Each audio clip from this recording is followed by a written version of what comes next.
Welcome to another episode of GlideChat. My name is Michael Lombardo. Today I'm sitting with Adam Mason, VP of Strategy at GlideFast. Adam, how are you? Doing great, Mike. How are you? Man, we go way back, huh? Way back. Way back. Like People, a Acela back. they don't know. A what? Acela back. All the way on the Acela, baby. Oh, the Acela. That's the train, the Amtrak train from Boston, New York. Man, we were like traveling every week to New York.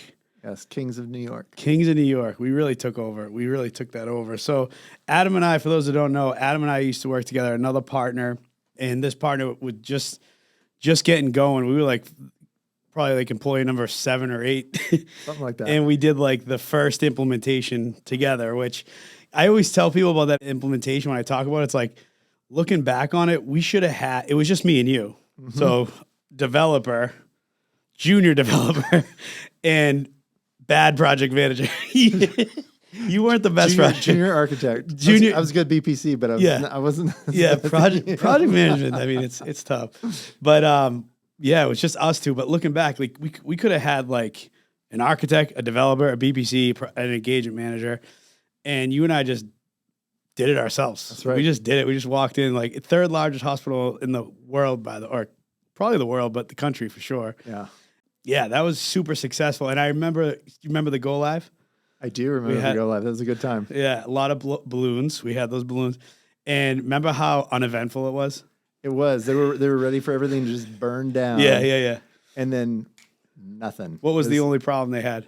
Wait a minute, the emails, they were like, no, too many phone numbers or something like that, right? Remedy went down. Remedy went down. That's right. So they were doing side by side. Yep. They were doing side by side. They did, they were like, all right, for the first week, we'll close out all the Remedy tickets and we'll open new ones in ServiceNow. And the most exciting thing, they were like, nothing's happening. We're like, yeah, that's what it's supposed to. Like, we're just operating. We're just going to do it. Just going to use it. Yeah, that was a fun. We had a good customer. prank. We had a good prank with that. What did we do with that? We called one of our colleagues that was at giving a presentation, and we said the system was down. No. Yeah, and remember we had the customer actually call and say, I don't know what's going on. No, but it's not working. No. Who did they call? Who was it? You know who? No, I don't know. The who. Big H. The Big H. Hooper. Oh my God, Hooper. Shout out Hooper. Yeah. Hooper's a good dude. Yeah, that's right. We called the sales rep and we were like, yeah, it's not working. You guys screwed up. Yeah. But man, I learned so much on that implementation because we both came from the customer side, right? Mm-hmm. Were you a help desk manager? Yeah, I was. Yeah. So you were the help desk manager. I was a help desk like team lead, doer guy. And I did a ServiceNow implementation. You did a ServiceNow implementation. And like, that was our first consulting gig. And we were just kind of learning on the job. But that was just so much fun. I mean, another thing is like how much travel we did there. Like we were there a lot. Like, no, we don't do that anymore. Like, I don't know why. Was it just because it was? Well, I mean, I know we're in post-COVID now. Yeah, but I think some of it was, we were really trying to build a strong relationship with the client. Yeah. And they, some clients don't like to do things unless you're actually there with them to do it. And we had a ton of workshops. I don't know if you remember that, but I think we had to schedule 15 workshops all of a sudden. Yeah. And that took up a lot of time. So we were down there a lot, but it was good. We got all the feedback and we really built something that was honestly pretty cool. It was cool. Still kicking. It's doing great. Yep. I actually have a video. We made a video for the Innovation of the Year award. Do they still do that at ServiceNow Knowledge? Innovation of the Year? They do similar things. A lot of them. Yeah. But we put together a little video just on some of the stuff solutions we put together for, healthcare is like my passion. I love supporting doctors and nurses and using ServiceNow, getting more and more into the business was like something I always wanted to do. And they took some steps in that direction. And now they're a GlideFast customer. Yeah. Legally, we didn't break any contracts or anything, but yeah. So you've joined GlideFast. You're VP of Strategy, and what are some of the reasons why you're excited to join GlideFast?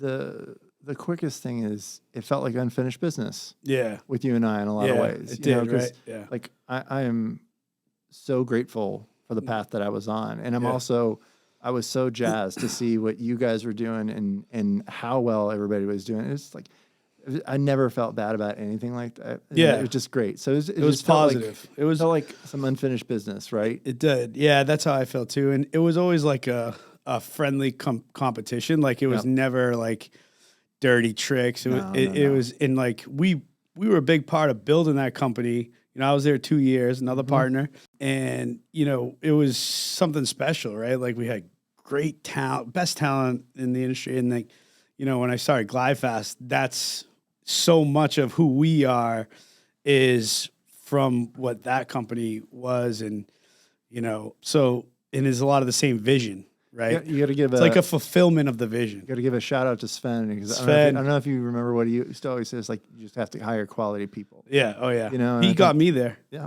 He used the reason. I wasn't even sure if it wasn't a real company. Really, it was like, I was like, is this a real company here? Like it was one press release. There was like, we're going to hire a bunch of people. But yeah, Sven was a great leader. But yeah, like that's how I feel about like GlideFast was like, it's a fulfillment of that vision of truly just dominating the space. Like that's always been our mission. We always wanted to just dominate the space and be the number one. Starting GlideFast was like, I wanted to be in control of my own destiny. You know, not that I always like wanted to be a leader, but like, I just felt like I have everyone's best interest at heart and in mind. And like, everyone's in a better place if I'm kind of steering the ship a little bit, you know? And so much of our success is just, we just have such great, dedicated talent, you know? Yeah, you got great people over here. I'm really excited to keep meeting more and more of them as I'm here. So you and I would always talk about the ServiceNow space. We'd always like make wild predictions of where the space is going to be. Where are you seeing the market go now, and like maybe how it's evolved over the years? And are we going to get ServiceNow in the revenue generating space? Because we always used to talk about that. Like we wanted to support businesses' revenue and how they make money. Yeah, I guess what do you see the market at these days? I see the industry plays really coming in there, and as those become more real, for more of the areas, I think that's where the revenue turns on. But I also think that they've really done a good job in some of the other areas, especially the employee workflow space. Yeah, there are some huge gaps there that almost every company needs to fill. I know, and so I think that's been just a really big thing for them. Do you think the better together story will last forever? Well, there's always going to be another together to be with. Yeah. You know, the togethers that they're with today may not be there tomorrow, right? Yeah. So I would just always fall back on what we've always fallen back on, which is, hey, it's easy to integrate with. It just works. Yeah. The database doesn't break. You're not going to have problems. You can build whatever you want. It's like, it doesn't have to be. Who doesn't want to work with that? Right? Yeah. And like, I think McDermott would always say, or, you know, some things he said was like, other platforms don't have to lose for us to win. But it's like, how long until we don't need Workday, till an ERP? And I remember you used to say that, like the one huge play for ServiceNow or open space is ERP, you know, and it's like, how long until and the big S, right? Salesforce, right? Yeah. How long till I think it's like going to be, they need to, right? Like when they've dominated this market, what they have today, and they're running out of runway, it's like, all right, we got to go after CRM business. They could. The other thing I look at is, I mean, I know you and I both know that they're investing in this, but the RPA positioning is big because, like, what does ServiceNow do better than anybody else? It's workflow. So how do you make workflows better? Do you have them work with fewer people having to do things in the workflow, right? Yeah. So I think that there's still a lot of ramp there for them to really transform things. Yeah. With the automation. And they've always been pretty good at that because of the integration piece, but I think that can just go on steroids in the next couple of years. Is it ever going to be no code? Is it ever going to be no code? Come on. It is. It's no code today. Yeah, low code, no code. It's such a buzzword. No, but I think it can be. Yeah. And I think that, you know, this is, if there's customers listening to this, right? There's people that are scared out there, right? Yeah. That are like, okay, we've got this. We've invested in this. But now I've got to do all these things. Like, yeah, you need a GlideFast because there's definitely things you want to get right from the go. And you may need extra hands because there's a lot less talent out there to pick off as a customer. But at the same time, you know, making some of the micro changes and doing some of the things to build out, especially in industry, like we were talking about earlier, I think there's just a wealth of opportunity there where people can do little things to get off paper, to get off spreadsheets, to get out of Access, to get out of other crappy databases, and really do real work together for the first time. Yeah, it's like, it's never going to, you know, you don't just buy, I don't know, you don't buy the best thing in the world without some cost associated with that. But obviously the value you get out of it outweighs everything, right? But is it ever just going to be able to just plug in, turn on, and use as is? No, like you need expertise to set it up. And I always say, you know, everyone always do the customization versus configuration. And I never said this to you, I kind of came up with this the last couple of years, personalization. So we're personalizing your environment. We're not customizing it, which is a big 4-letter word now. And it's not necessarily just a configuration. And I think the best way to do is stay away from those two words and just, we're personalizing it. And it's about following best practices, following a best solution model. And most importantly, my team always tells me, is avoiding the bad practices. Yes. Because we know there's 10 different ways to complete every requirement that a customer has, right? But there's one best way. Most important, it's avoiding the bad ways, you know? Yeah. I like what you're saying with the personalization. That's a nice touch. Yeah. And what's funny is, you know, they had this big push the last 3 years for, you know, you heard all the customers like, we want to go back to out of box, especially the customers have been doing it for years. Yeah. But there is no real out of the box, whether you're new or whether you're older, because your process isn't out of the box. Your process is specific to what you're doing. Exactly. So I think you're 100% there with the personalization angle. And I hate it because it's like, it's so confusing to a non-technical person that doesn't understand it, like a CIO, like use it out of the box or don't customize.